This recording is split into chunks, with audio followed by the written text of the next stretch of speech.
Thank you very much.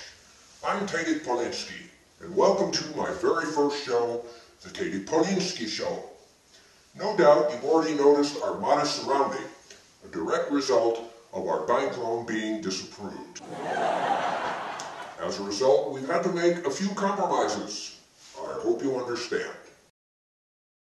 However, one thing we've not cut back on is our desire to make the Tadek Polinski Show #1. And to ensure the best chance, we've installed the Nielski Real-Time TV Audience Feedback Monitor, or Mr. Wiggles for short. Or please bring in Mr. Wiggles.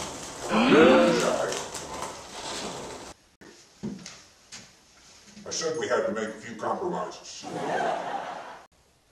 Let me explain how it all works. Earlier, I distributed to our studio audience a remote device that lets them vote whether they like or dislike the direction of my show. Or perhaps it could mean a simple yes or no response to a direct question I might ask my studio audience. Well, let's give it a try.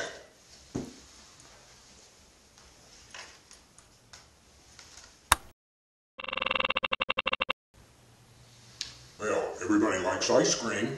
Let's try another. Not so good. Here's another one. I see we have lots of men in the audience. Ladies too. Okay, let's do one more, but I'm a bit hesitant.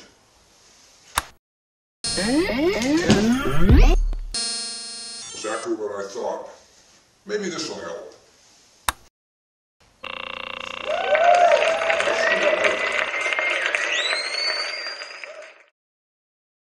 Well, it's time to get on with the show. Who do we have tonight, Alenka? General who? Never heard of him. Leader of what? You gotta be kidding me. All right. Well, without further ado, let's welcome General Starburst, the leader of the Tea Parties.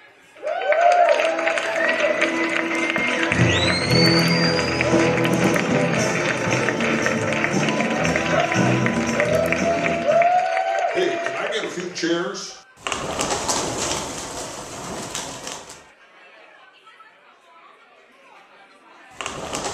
Thank you.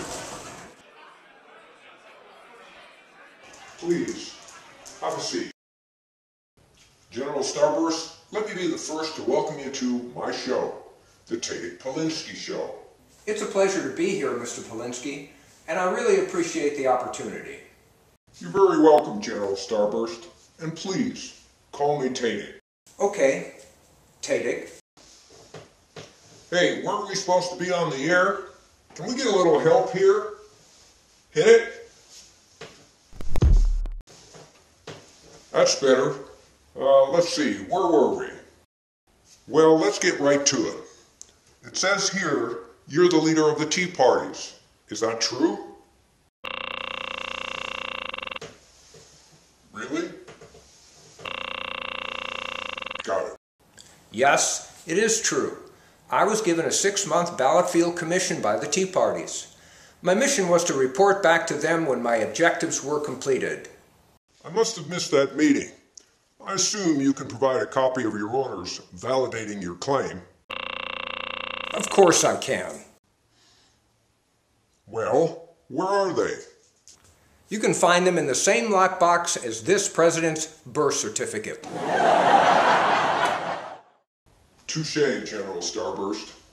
Okay, tell me more about your assignment. I mean, what specifically were those orders? My first priority was to recommend a common and unifying message for all the Tea Parties to rally behind. A message that would eventually become synonymous with the entire Tea Party movement. And did you find that unifying message? I did. Well, care to share? The Tea Parties and over half America want desperately to defeat this incredibly destructive, divisive, and inept president. A president who sees himself more as a celebrity than a commander-in-chief. One has to remember that the damage he has already inflicted on America could not have taken place without an equally corrupt and complicit Congress.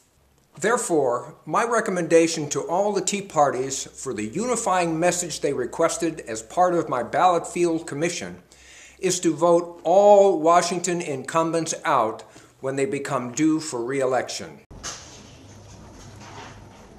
Isn't that like throwing out the baby with the bathwater? It is, but these babies deserve to be tossed out along with the bathwater. However, for those babies wanting to come back to the swamp, they'll have to sign General Starburst's Congressional Reform Act of 2012, an agreement that will change the way these self-serving hypocrites represent Americans. So are you saying the real problem in America's political system is Congress, not the president? I'm saying that if America had a Congress that followed the Constitution as well as the rule of law and was also accountable for their actions to their constituents, then even the worst president in history could be made irrelevant. Just look at Congress's own approval rating as compared to this incredibly inept president who has set records for the most golf outings by any U.S. president. And as bad as this president's approval ratings may be, note Congress's rating is far, far worse. I see your point about Congress.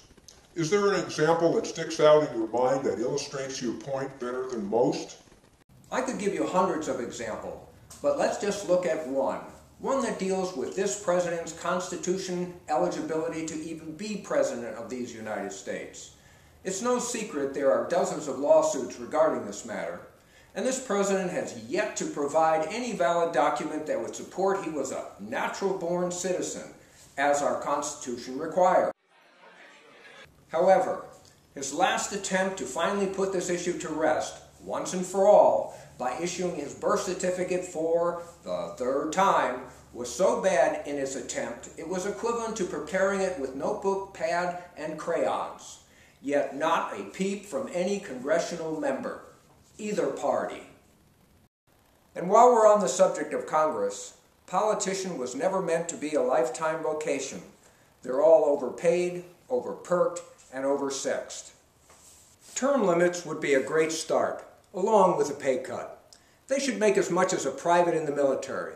And if they can't afford real estate in the D.C. area, let's build a dorm for them. One for the Senate, one for the House. They can pay their own medical. The Washington culture is elitist and fat. Let's throw them all out. When I see our leaders on the news, it's like watching aliens from a distant planet. They appear to be human, but I can't be certain. I'm pretty sure Eric Holder is a mutation. We are never going to correct this country's major issues until we start with Congress. Let's transform Congress first, once and for all.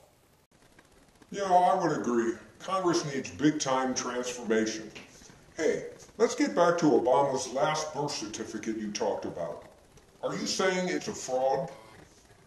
Absolutely, without a doubt. And there are thousands who could easily attest to the same. Not only in the preparation of the document itself, but even in the information contained on the document is easily debunked. Wow, if what you say is true, no doubt this is the greatest fraud perpetrated on the American people, and Congress simply is nowhere to be found. Congress was, and still is absent on Obamacare as well, a bill that should be null and void simply on the corrupt process it took to pass it. I think Donald Trump summed it up best when he said, "Let me get this straight. We're going to be gifted with a health care plan we are forced to purchase and fined if we don't, which purportedly covers at least 10 million more people without adding a single new doctor, but provides for 16,000 new IRS agents, written by a committee whose chairman says he doesn't understand it, passed by a Congress that didn't read it but exempted themselves from it, signed by a president who smokes, with funding administered by a Treasury chief who didn't pay his taxes, for which will be taxed for 4 more years before any benefit takes effect, by a government which has already bankrupted Social Security and Medicare, all to be overseen by a Surgeon General who is obese and financed by a country that's broke. What the hell could possibly go wrong? Well, Donald, as great as that quote may be, I would have added, and passed by a president that is constitutionally ineligible to even be president of these United States. Earlier, you mentioned the Congress Reform Act of 2012 as a solution to, let me quote you exactly, a solution to America's inept, corrupt, and deaf Congress. You then went on to say, the foxes have watched the hen house long enough. Did I get that right? You did. Where do I find the Reform Act? Go to YouTube search engine and enter Congress Reform Act 2012, and my name perhaps, General Starburst, just to be sure. You know, General, you've really been a great sport. I mean, like, I tried to get you to lose your cool, but you remain calm, never missing a beat delivering your message about America's inept and corrupt Congress. And by the way, our audience has been having fun with you. They really do like you and your message. Isn't that right? Let's try that one again, guys. Isn't that right? Now that's more like it. Well, it seems we're out of time. Anybody got a watch? Yes, it's been confirmed. We're out of time. Well, it's certainly been a pleasure, General Starburst. I feel the same, Tadek. You've been a most gracious host. I hope to be invited back soon. Well, I wouldn't wait by the phone. Good night, General, and good night, America.